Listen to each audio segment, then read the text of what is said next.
verset difficile. Bonjour à tous, soyez bénis en Jésus et bienvenue à cette nouvelle rubrique Un verset difficile. Dans cette rubrique, nous choisissons un passage tiré de la Bible, notamment du livre du mois, et nous l'étudions afin de nous assurer de bien le comprendre et de cette manière contribuer à développer notre relation avec Jésus. Pour aujourd'hui, je vous propose de regarder dans la lettre aux Colossiens, dans le chapitre 2, les versets 11 et 12.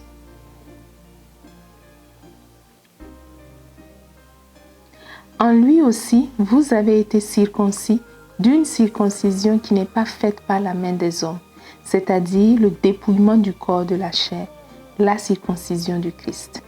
Ensevelis avec lui par le baptême, vous êtes aussi ressuscités en lui et avec lui, par la foi en la puissance de Dieu qui l'a ressuscité d'entre les morts.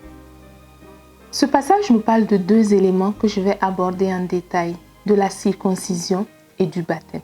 Commençons par la circoncision. D'où vient la circoncision?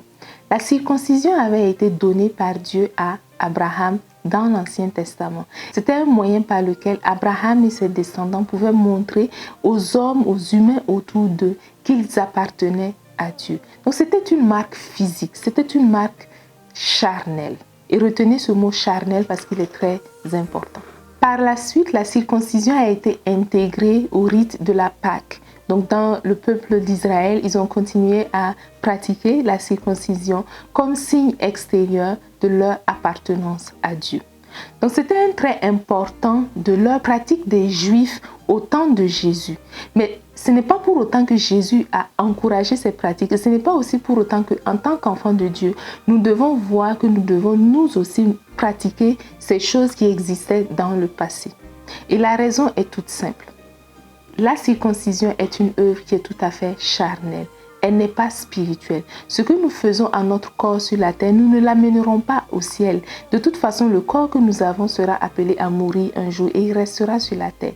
Il disparaîtra. Nous aurons plus tard un nouveau corps. Mais celui que nous avons ici n'a aucun bénéfice spirituel et ne peut nous donner aucune valeur spirituelle, ne peut nous donner aucun résultat spirituel. Donc on ne peut pas imaginer, on ne devrait pas imaginer que l'on va faire quelque chose sur notre corps, sur la terre et cela va avoir un impact sur notre être spirituel. Cela n'a pas de sens parce que ce sont deux dimensions qui sont tout à fait différentes. Donc, la circoncision étant totalement charnelle, elle ne nous donne aucun point spirituel. Et il en est de même pour le baptême.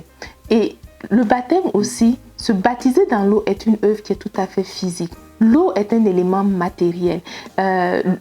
Notre corps est également matériel. Donc, le baptême dans l'eau n'est pas aussi quelque chose qui nous donnera un point spirituel. Ce que nous devons retenir, c'est que tout ce qui a de la valeur depuis que nous sommes devenus enfants de Dieu, c'est tout ce que nous tirons et tout ce que nous puisons de Jésus lui-même.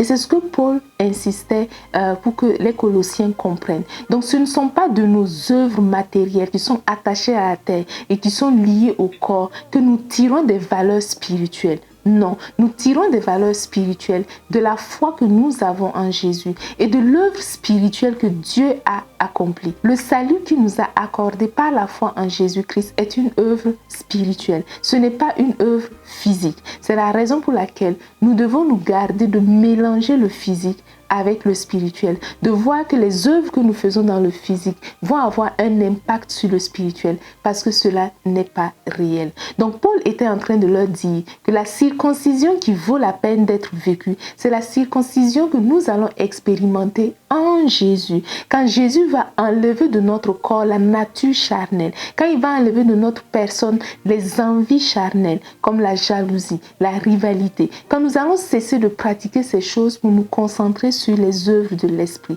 Et de cette même manière, le baptême qui est important pour nous, c'est le baptême que nous allons recevoir dans le Saint-Esprit que Jésus lui-même nous a accordé.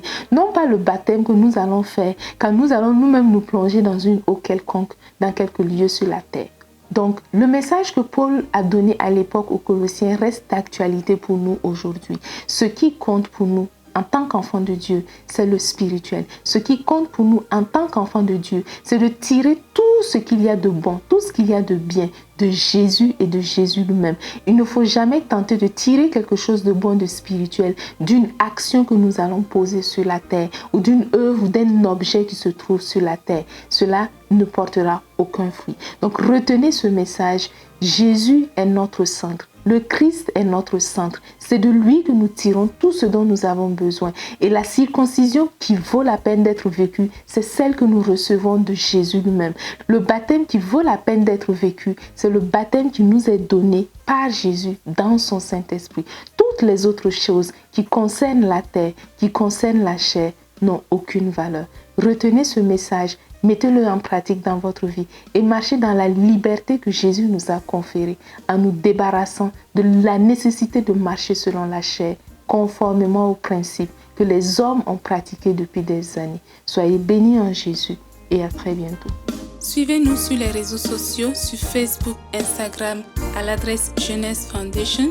Visitez notre chaîne YouTube à l'adresse Jeunesse Foundation et visitez notre site web à l'adresse www.fondationjeunesse.org. Nous y postons des ressources qui sont accessibles gratuitement, qui vous aideront à grandir dans votre relation avec Jésus.